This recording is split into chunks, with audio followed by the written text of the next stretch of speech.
delay.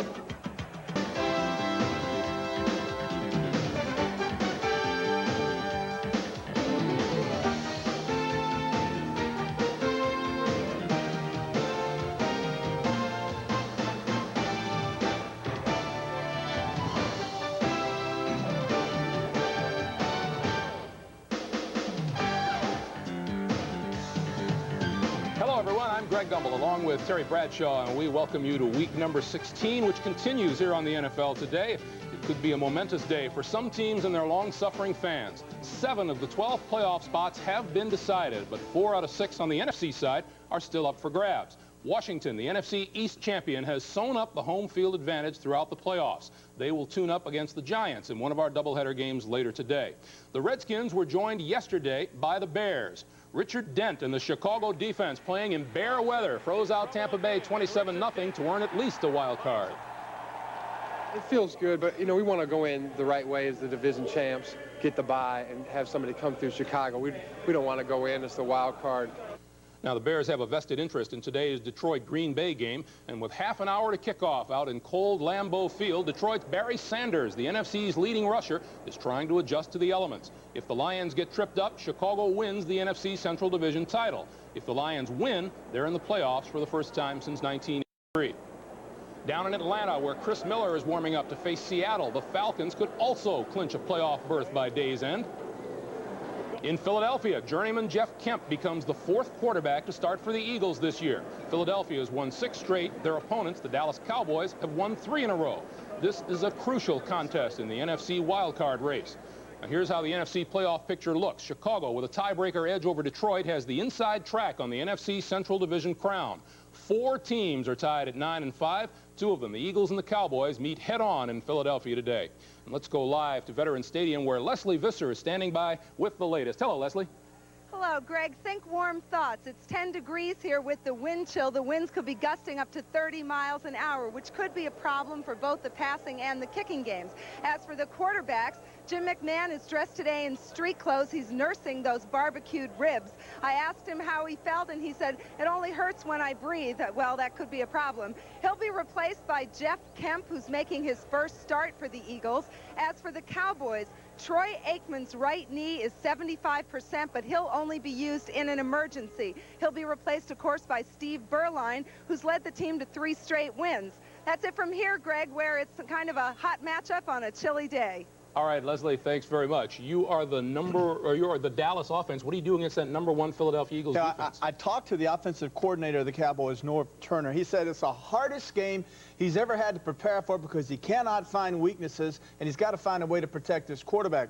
He said the other thing he said, Terry, is that it's a mismatch between our offensive line and their defensive line. In other words, they're better than we are. And he said, number 3, he said, we studied films and we saw the 49ers rush 40 times. We saw the Redskins rush 46 times. Both teams beat them. Look for the Cowboys to come out and rush the football today. And one of the real good shining moments for the Cowboys will be the fact that Berline, the quarterback for the Cowboys, did not play against the Eagles, so 11 sacks does not linger. It's not a nightmare with him. Yeah, the running game, first time these teams met this year, Emmitt Smith just 44 yards against Philadelphia. As for the Detroit Lions, if they win today, they're in the playoffs. And for more cold facts on this game, let's go to Randy Cross at the NFL's version of Ice Station Zebra. Aloha from Green Bay, Wisconsin. You know, the locals call this weather balmy. I mean, heck, it's not going to get but 23 below zero. That's not all bad. You know, you get weather like this, you got to make the best of a bad situation. Take, for instance, my partner, James Brown. Does he know how to relax or what? I mean, this is absolutely just... Various people do various things. Brian Noble does his Davy Crockett imitation. How cold is it? We asked new Detroit Lion Bubba Paris, who has a little natural insulation, what he thought. It's cold enough that it made it through my epidermal level. But the story this year for the Detroit Lions has been offense. Today, it's defense, and their defense is banged up. They've got Jerry Ball on IR. His replacement, Pete, has got back spasms. Linebacker George Jamison has a bad ankle and turf toe, and on a frozen field, probably won't play. Time to go to the beach. The beach, you're right. That's a story from Green Bay, Wisconsin. We're out of here. Eat your heart out. Yeah, boy, We're signing papers for Randy and JB later today. The Atlanta Falcons, like their baseball brother in the Braves, are incredibly within striking distance of going from worst to first. Today, a Falcon win coupled with a Philadelphia loss will assure Atlanta of at least a wild card. Our Jim Gray is in Atlanta's Fulton County Stadium, where nothing that happens should surprise us anymore. Here in Atlanta, it's an awful big day for the Falcons. This is the first time since 1982 that they find themselves in first place. They've won 4 games in a row, 6 of their last 7, and during their 4-game winning streak, they've been averaging 33 points per game. This also marks the last regular season game here at Fulton County Stadium. After 26 years, the Falcons will be moving next year into the Georgia Dome. You know, Jerry Glanville has a much different way of preparing his team, so much different than anyone else in the NFL. In fact, if you take a look at the past hour and a half in the pregame, you wouldn't even know that Glanville or the Falcons have a game to play. I start walking your way, you start walking right. We meet in the middle, need that old Georgia pie. The only way you play is be loose and relaxed. So our locker room, everybody has a contribution. They can pick a song, they can pick the music they want, and we turn the music up.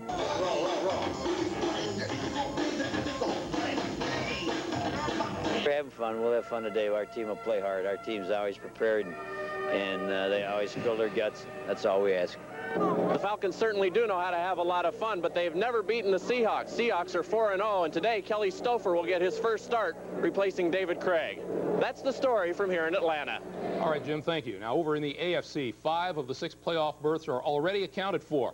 Buffalo, the NFC East champion, needs a victory or a Houston loss to secure the home field advantage throughout the playoffs. Houston is the Central Division winner, and we'll hear from Oilers quarterback Warren Moon a bit later. The AFC West title is still unresolved. Some of you will see Denver hosting Phoenix in one of our doubleheader games later. A Broncos win and a Raiders loss tomorrow night would give Denver the title. And 4 teams are still vying for the final AFC wildcard spot. Miami can capture it today with a win plus a loss by the New York Jets. You mentioned the Houston Oilers, a little bit of a pressure on them now.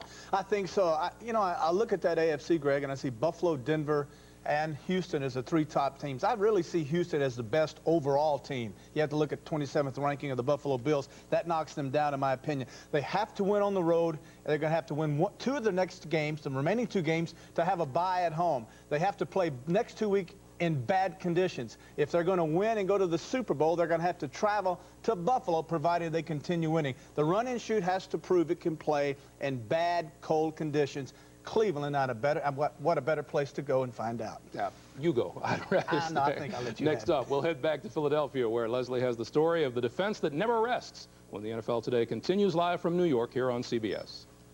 Browns and Oilers will face flurries and a wind chill of 0. The Steelers and the Bengals will face similarly unpleasant conditions at Three River Stadium in Pittsburgh.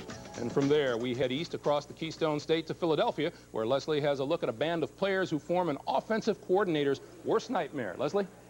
Greg, I think Reggie White is running a ministry of fear down here. The Eagles defense, sometimes called the birds of prey, are first against the run, first against the pass, first in total defense. Jimmy Johnson just told me it's the best he's ever seen. They are 11 angry men who offer the Cowboys a clear and present danger. It's an attitude. I mean, right now, it's not only attitude, but it's confidence. Call it attitude, ability, toughness. They're #1 and so dominating that fans are starting to compare them to the all-time greats. Partial credit goes to former head coach Buddy Ryan, who also captained legendary defenses in Chicago and Minnesota, and to current defensive coach Bud Carson, who directed Pittsburgh's defense to their first 2 Super Bowl wins. What have you retained from Buddy Ryan and now added under Bud Carson? I think the tenacity, more than anything. We used to be very braggadocious and things like that with Buddy, and we don't really talk as much anymore. I think in the modern era of defensive football, where holding is practically acknowledged, all the bumps that we were allowed to use in Pittsburgh is no longer there. To have a defensive team that's playing as consistently well as this football team is something I thought I would never see with the rules like they are. All these defenses had the similar people. They were tough people. They were people that had the will to win. If you have a bunch of hired killers, that helps. That's the way defense is supposed to be played. And they have a bunch of them in Philadelphia, and they're going to be great for years to come. About the only thing the Eagles defense doesn't have is a nickname. the fearsome foursome, the steel curtain, the purple people eaters. As defensive coordinator Bud Carson says, they took the one we wanted, the Broad Street Bullies. We've kicked a lot of nicknames around, but we're going to wait to the end of the year before we try to come up with nicknames, and hopefully that'll be after the Super Bowl. The Super Bowl, yes, a great defense can carry a team that far. But in the past 3 years, the Eagles have lost their opening round playoff games. But this year, Philadelphia's defense is headed for the history books.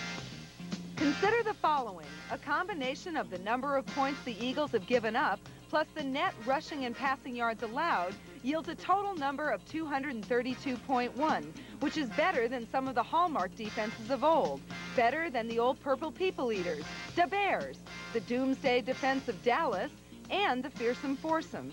Only the Steel Curtain came close. I don't think we had anyone like Reggie White. He's probably the catalyst. Very good defense. They remind me a lot of the Raiders' defense. It's kind of tough to say that they are yet, but they have a chance to be. If you're going to have a great defense, you have to play great against the great teams, which are the teams in the playoffs. So until that time, you know, I just think we're just a good defense. This ferocious group wants to send 6 players to the Pro Bowl. The voting is tomorrow, including 3 linemen, Clyde Simmons, Jerome Brown, and Reggie White. Could be a chance for Simmons to wrap it up by wrapping up Berline. Last time against the Cowboys, he had 4 sacks. Greg, it could be a long day for Mark Tuinay. It could indeed. Leslie, thank you very much. You mentioned his 4 sacks. Troy Aikman sacked 11 times in all last times these teams met. Show us the kind of problems the Eagles present. The old telestrator, one of the keys to playing great defense, and I think defensive coordinator Bud Carson of the Eagles is best at this, that is forcing teams to play to your strength. The strength of the Eagles is their 4-down linemen. But the key is if you can get this linebacker, and this linebacker to cover these 3 gentlemen tight, that's called man-to-man coverage, you therefore force the quarterback to go away from his first option. Notice as we release this tape, notice the first option, notice the pick inside. Now here comes the back on the outside, but notice this linebacker jamming, slows him down. Look at Byron Evans coming over to pick him up. Look at Joyner coming around to pick up Emmitt Smith. Look at the quarterback as he is staring down, hoping to get the ball to that back quickly. Against great pass rushers, you cannot hold the football. Now, hold their tape right there. Now let's look again. Aikman still looking.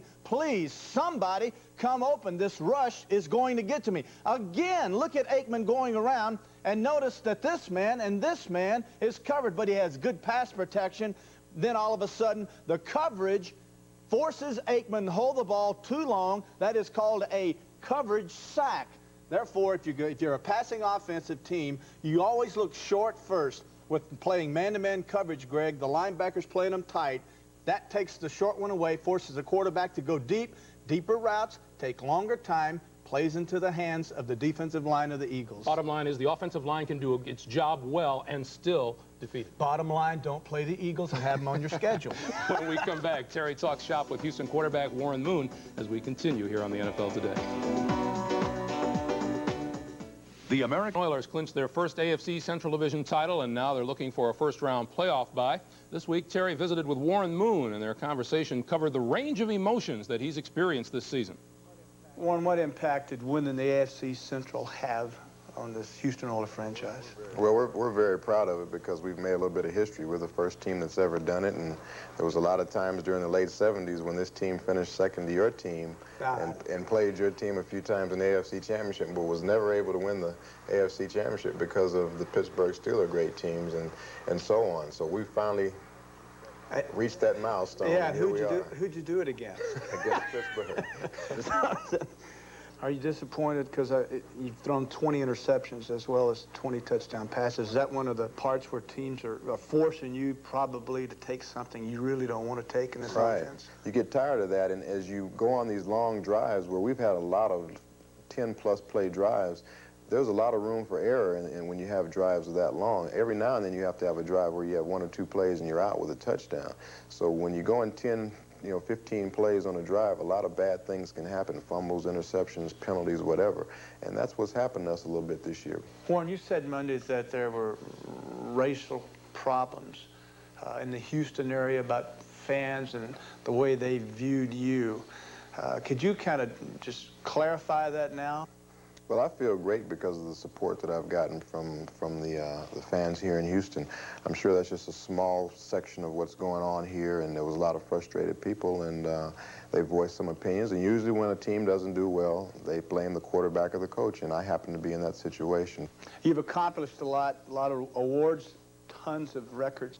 Is the Super Bowl the only goal that Warren Moon has left? That's what's left, Terry. I mean, I've done a lot of things as an individual. This team has been to the playoffs 5 years in a row now when we go this year, and nobody else can say that. But the only thing we haven't done is win the whole thing, and that's what we want to do. Not only myself, but there's a lot of other players on this team that have been through a lot of those losing years, and they want to win that big one. Warren Moon opened up about some things that a lot of people would not talk about normally. You say there's a real danger of being a receiver in a run-and-shoot offense. You know, one quick point here. He was talking about, you know, the patience. He told me that really the interception thing was the lack of his patience. You get bored throwing 5-yard completions. That's what he was alluding to. The other point is teams are catching on to the run-and-shoot, and they're finding out they really can't stop it. So what they have to do is force boredom on your quarterback. That's what's happened with Moon. Also, when you play a lot of zones, that's how you force boredom. You don't let him go deep. When you play man-to-man, he burns you. What's going to happen eventually? Everyone will play all zones, line everybody up short. It's going to force teams that do run in the run-and-shoot, have 7, 8 receivers on their roster, because when you run zones, Greg, you have to read those zones, you hook in between them, and then the pass comes, and then you get decked. And all those receivers for the Oilers are physically beat up right now. When you catch 400 or 500 balls a year, you're going to get hurt. Yeah. When we come back, Pat O'Brien gives new meaning to the term political football when he takes us around the NFL today, right after this. Looky here. Here's Pat O'Brien. All right, Greg, Terry, thank you. Today we're going to try something a little different because, after all, like those tabloids, this segment is a sensational, gratuitous headline grabber meant only to snare those high ratings. And so today, in our little Sunday supplement, heck, we're doing this for the critics who say you can't put sex, animal cruelty, football, and presidential politics on a family program. Oh, yeah? First off, you Super Bowl tailgaters, look what's waiting for you. And you Cowboy quarterbacks, this is what's waiting for you. Playing the Dallas Cowboys again this week. Last time we played them, I learned how to wrestle some steer. Here, Bo. Come on. I was wondering if you could show me how to throw down some steps so we can squash them Cowboys this week. I told you not to do that. Everybody, clear the floor. Clear the floor.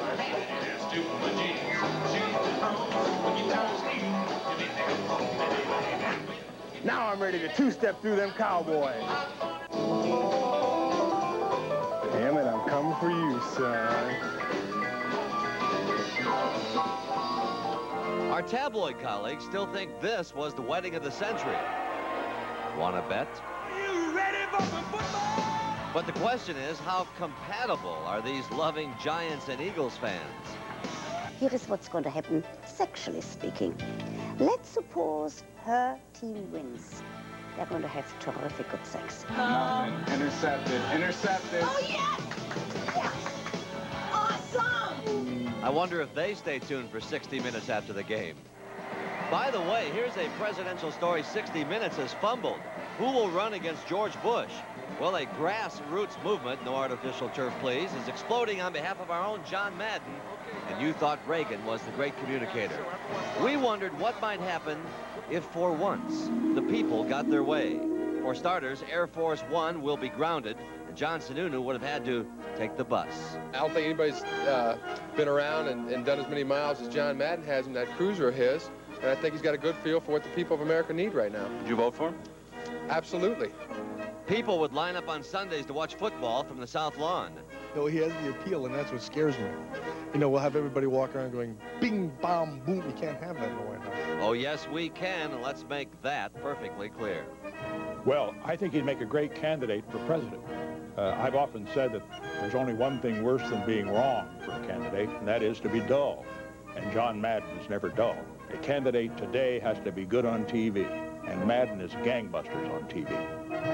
Always great to see Richard Nixon on Around the NFL today. Here is the first Madden for President button, folks, and I got to tell you, it is no coincidence that Madden is in Washington today for the Giants-Redskins game. Tonight is the first presidential debate, Democrats. Do you have a place in his administration, I've got a red phone here, and I just got my call from Madden. Not the red phone again. And I am up for Secretary of Offense, and I'm very flattered and honored, and I'll be running on that ticket. Well, we're thrilled for this. I know that we can't have a complete Sunday without Ruth Westheimer's take on football. Broncos! We'll be back. Or mine. A powerful avalanche leaves a road worker buried alive. I was scared of what I'd find, but I had to go look. Rescued 911 Tuesday.